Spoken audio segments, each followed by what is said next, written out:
Few sounds in alternative rock are as heart-racingly giddy as the opening ow of Veruca Salt's Seether. In 1994, the band found themselves the perfect band for the moment. Crunchy grunge topped with a sprinkling of 60s pop harmonies, fronted by two photogenic alt guitar heroes.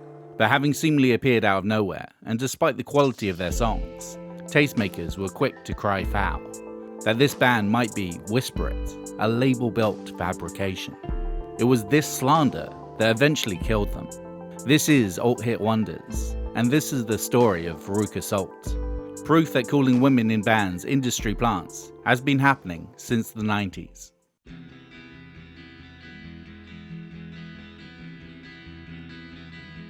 Veruca Salt formed in Chicago in 1992.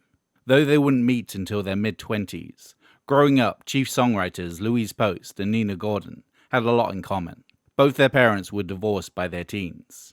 They'd both seen Prince collaborators Wendy and Lisa live, and saw their future.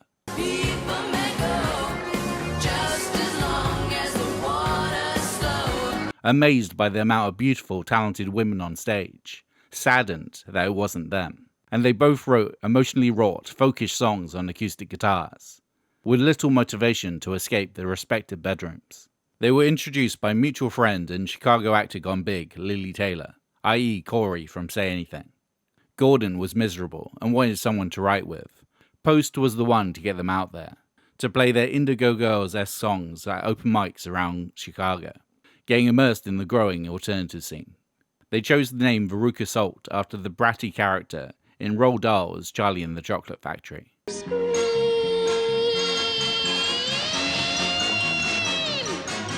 And while hearing Gish from local band The Smashing Pumpkins was a big deal, the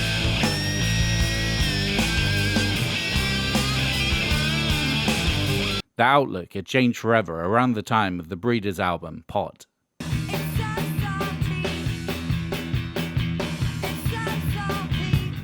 I mean, seeing the Breeders, there was a moment where it was just like, you know what? We can do this all day long and it's beautiful. But there was this feeling of like, we want to stand up. We don't want to sit on stools. We want to stand up. We want to stomp on our pedals, you know? We want to do this. We can do this. And I also wondered, can our voices be heard over the din of loud electric guitars? And yes, the Breeders were doing it.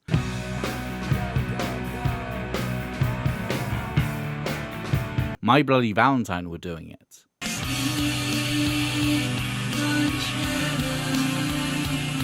I had written Cock of Nothing. That was the first song I wrote on electric with distortion.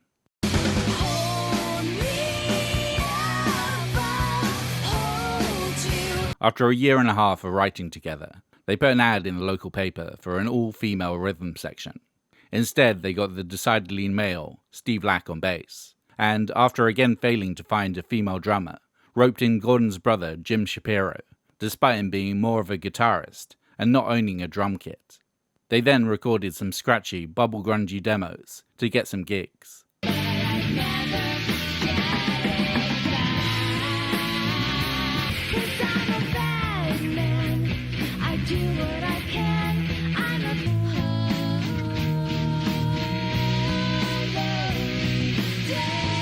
Those demos caught the ear of Jim Powers, the founder of local indie Minty Fresh Records, who was impressed. So impressed that Powers had Veruca Salt in the studio recording their debut, after playing only a handful of gigs. Are you bored of boring water? Forever tempted by the red and white branded menace? Or just need more energy without the inevitable dental costs? Then this video's sponsor, Holy, is for you. Holy offers an alternative to tooth and gut-rotting energy in soft drinks. And it's super easy. Just pour in the powder, then half a litre of cold water, shake it up, and it's done. Holy were nice enough to send me something like 3 months worth of product. I personally have a constant unwavering desire for certain branded sugary drinks. It's something like an addiction. Because of Holy, I've managed to significantly cut down my fizzy drink intake, and with its variety of flavours, Holy fills that urge without any of the guilt, zero sugar and no artificial flavourings. My favourite is their Blue Raspberry Hydrate. It's very good. And if you feel like trying Holy for yourself, you can get 10% off your order with my coupon code TRASHTHEORY, all one word, all caps. And Holy will send some money my way for each new customer who orders. Holy, the soft drink that goes hard.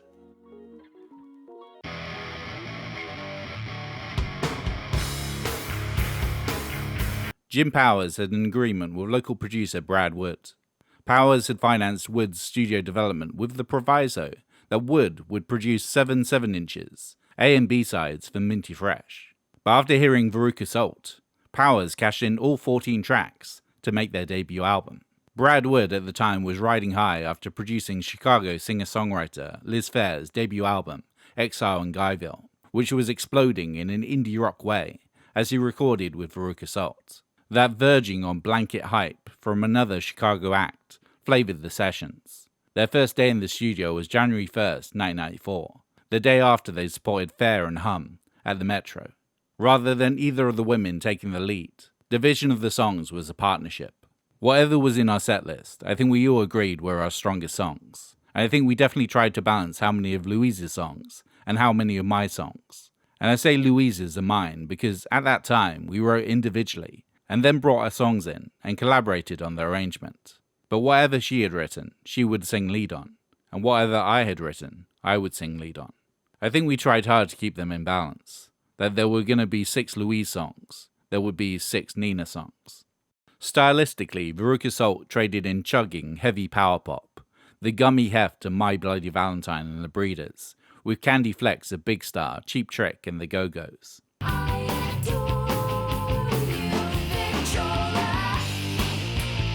Their super sweet harmonies they admitted were half 60s Bee Gees, half Prince. It's something I think's worthwhile if the puppet don't care, love you baby, that's the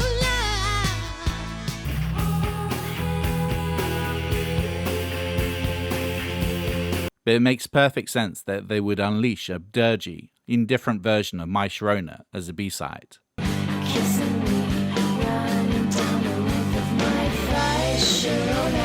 That is their whole deal in Microcosm. It's infectiously pop, but remarkably disturbing once you give it a second thought.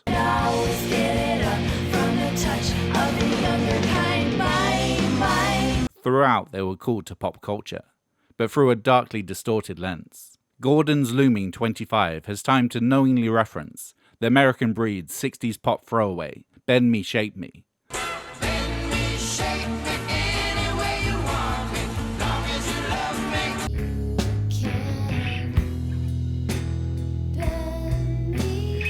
Though here, via a female voice, it reframes the line.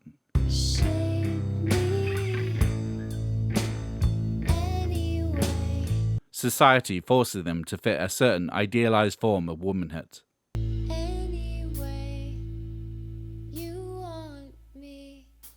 Furthering this idea, the album would end up being called American Thighs, not only a nod to AC/DC's You Shook Me All Night Long,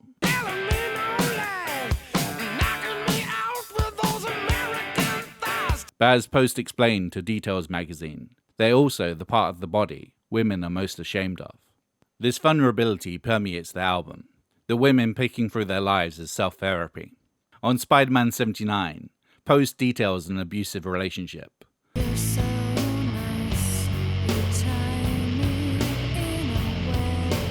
The lover affectionate when it suits, trapping their partner within a false sense of security.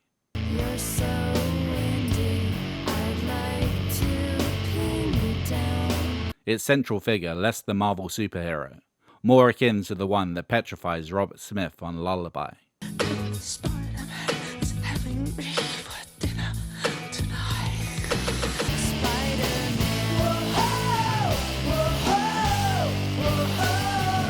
With For Cynthia, Gordon displays her unsettled childhood, her crutch having been compulsive dishonesty.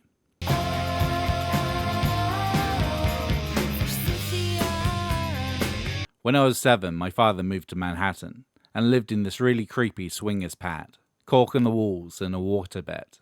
I went to visit and he took me to see the movie Tommy. I remember the place stank of that fake popcorn butter. It was so overwhelming it smelt like throw up. It was the most depressing time. After that I just started lying about everything to my friends.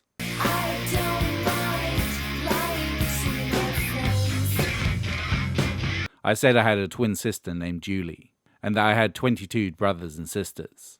I said we had a pet spider monkey. A spider monkey is a good lie. I was a lying sack of shit. One of the later additions to the album was Seether, a song not present on their initial demos. One so infectiously pop that Gordon apologized when she first brought it to the group. Can't fight the cedar.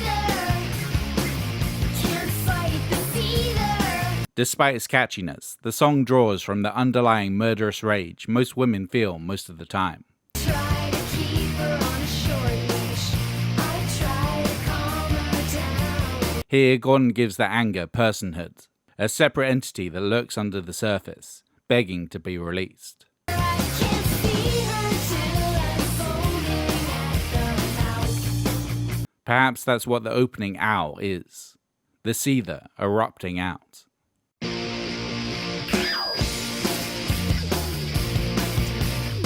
I was talking to someone, and I felt myself seething. I had this vision of scraping this person's face on the sidewalk. I was so shocked that I wanted to do that. I try to ram her into the ground. While Babes in Toyland and Hole often went straight for blind rage, Veruca Salt were more subtle. The anger was there but funneled through the candy-sweet harmonies. A lifetime of being told to be the unproblematic, smiling, polite, cute girl. To not make a fuss. I try to cram her back in my mouth. And Seether outlines it perfectly. The breaking point is approaching. Damn the consequences. Can't fight the cedar. Can't fight the cedar. Despite this, when it was released, and probably because of Dirty Minds hearing its first line, Cedar is neither loose nor tight. many assumed the Seether in question was Gordon's vagina, doing little to dispel the inner fury. Veruca Salt played Industry Showcase South by Southwest in March 1984, which got many a tongue a-wagging about this pop-coated grunge band. Seether was released as a limited run Sherbet Orange 7-inch in March 1994. It got picked up by California alternative station K-Rock, and sold out its initial pressing within 6 weeks. At the same time in the UK, despite the limited availability, it went number 61 on the pop charts. Things were happening for Veruca Salt, but because they were achieving this success right out the gate, many were suspicious about the band's legitimacy. Friends tell me, I hear your song all the time on the radio, and I say, oh God, I'm sorry.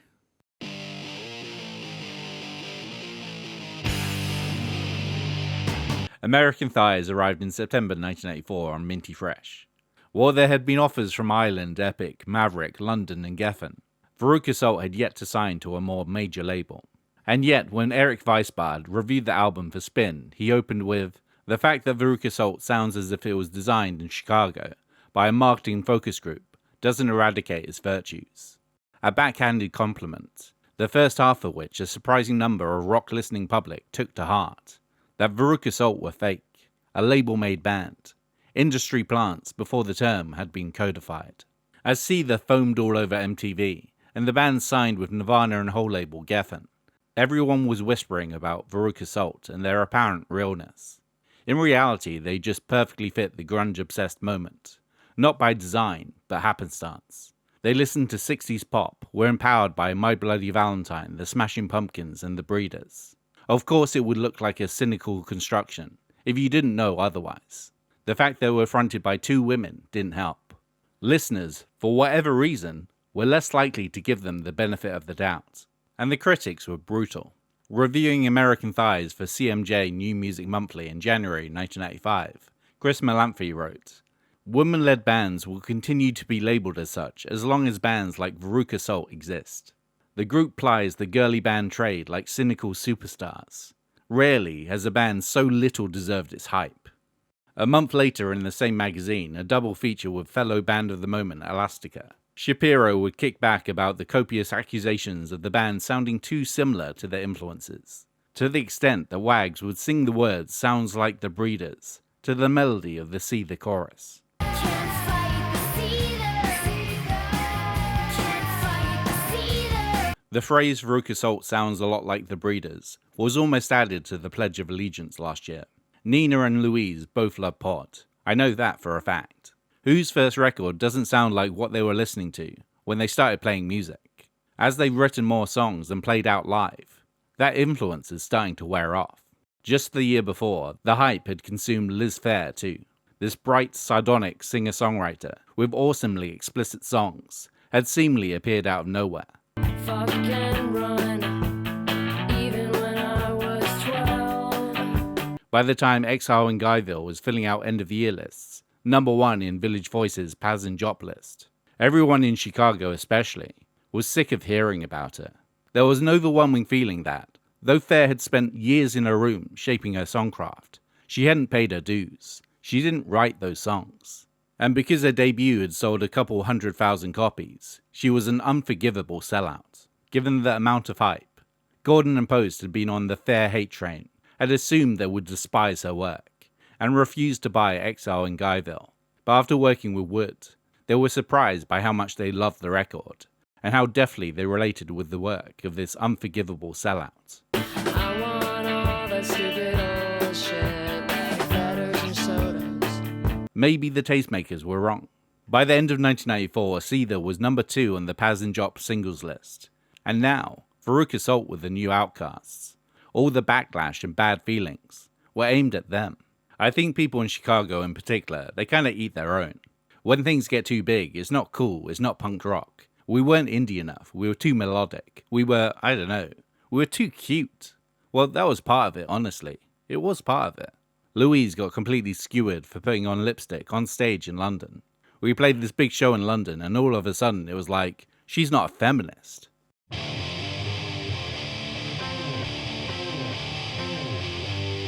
Seemingly titled as a rebuke to all the haters, their follow-up for American Thighs was the 1996 EP, Blow It Out Your Ass, It's Veruca Salt. On its cover, the band are draped in toilet paper to symbolize what people thought of them. Shimmer, shimmer like a girl should, yeah. Shimmer, shimmer like a girl. Its lead track, Shimmer Like a Girl, would end up part inspiring the Foo Fighters song Everlong. Dave Grohl writing his now ageless love song about his short-lived relationship with Post, who in turn supplies dreamy if lo-fi backing vocals. I sang these backups over the phone at 2 a.m. after being woken up from a deep sleep in Chicago by Dave Grohl, who was tracking the vocals for Everlong in LA. He wanted me to sing the doo-doos, which are inspired by our song Shimmer Like a Girl.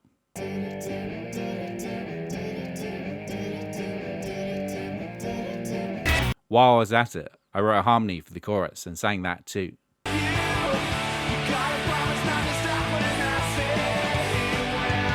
The whispered section of this song was originally the dream I was having when the phone rang. It was a dream about us.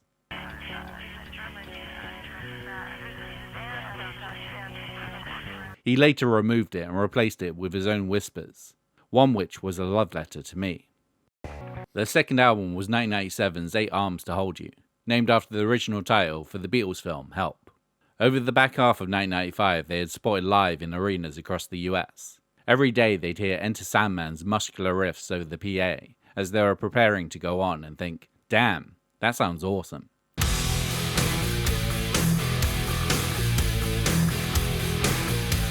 So for their more riff-tastic, classic rock indebted sophomore LP, they contracted in Black Album producer Bob Rock.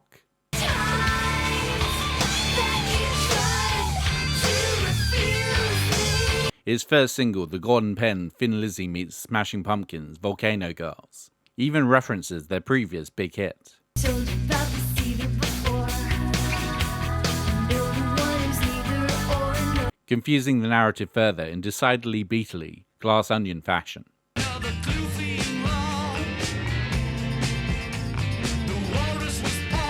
another clue if you please. The Seether's Louise. Volcano Girls would equal Seether on the modern rock chart, reaching number 8.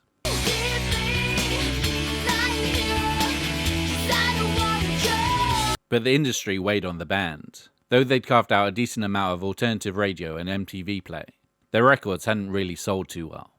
American Thighs went gold, but 8 Arms to Hold You never made it to certification. The damage had been done. Before long, the pressure and arguments overwhelmed them. Still struggling with his assigned instrument, Jim Shapiro left just after their second album. After an argument between Post and Gordon in 1988, Gordon left to pursue a solo career. Steve Lack left soon after.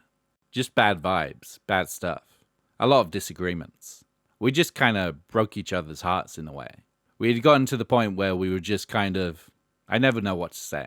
It's all so blurry and sounds so silly now. And we have big regrets about letting anyone come between us. And shutting down communication when we should have been talking to each other. We just pissed each other off. And we couldn't just get in a room and work through it. We always think, had we been a bigger band, or had we had better support around us, somebody would have said something. Post continued on with Veruca Salt as its only original member. 2000's Resolver, mostly a cataclysm of hurt over Gordon leaving.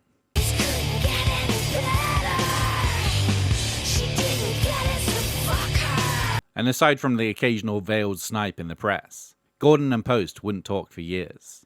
That was until Gordon saw Mazzy Star play Coachella in 2012. At that point, Mazzy Star hadn't played together in about a decade. And so if they could do it, a mixture of jealousy and inspiration provoked Gordon and Post to leave their bullshit in the past and get back together. The original lineup announcing their reunion in March 2013, 15 years after their rupture.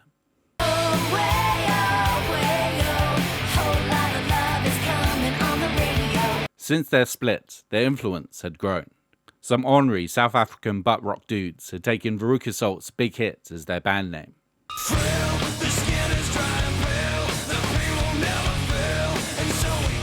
And a new generation of exciting fizzy bands now held their brand of candy grunge in high regard.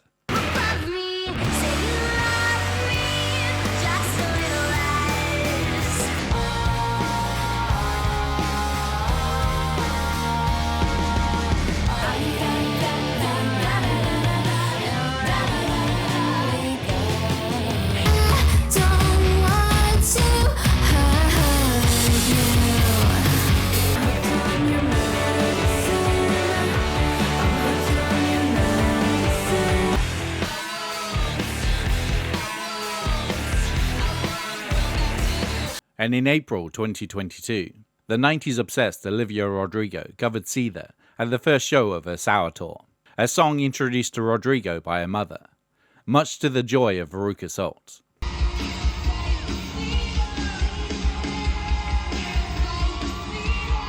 XX to Olivia Rodrigo for covering our bop amidst all of hers. We love it.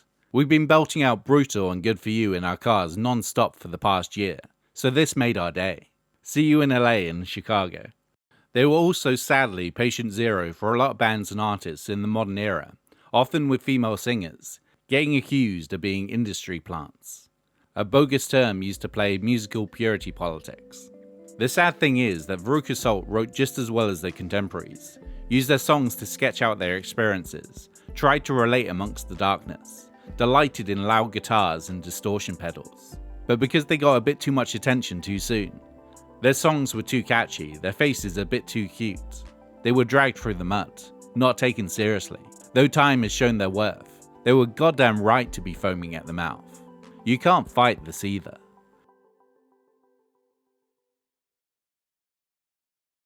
Thanks for watching. So what other 90s bands do you think were dismissed too quickly? Comment down below. If you like this video, like, subscribe, and why don't you share it with a couple of people? It really does help.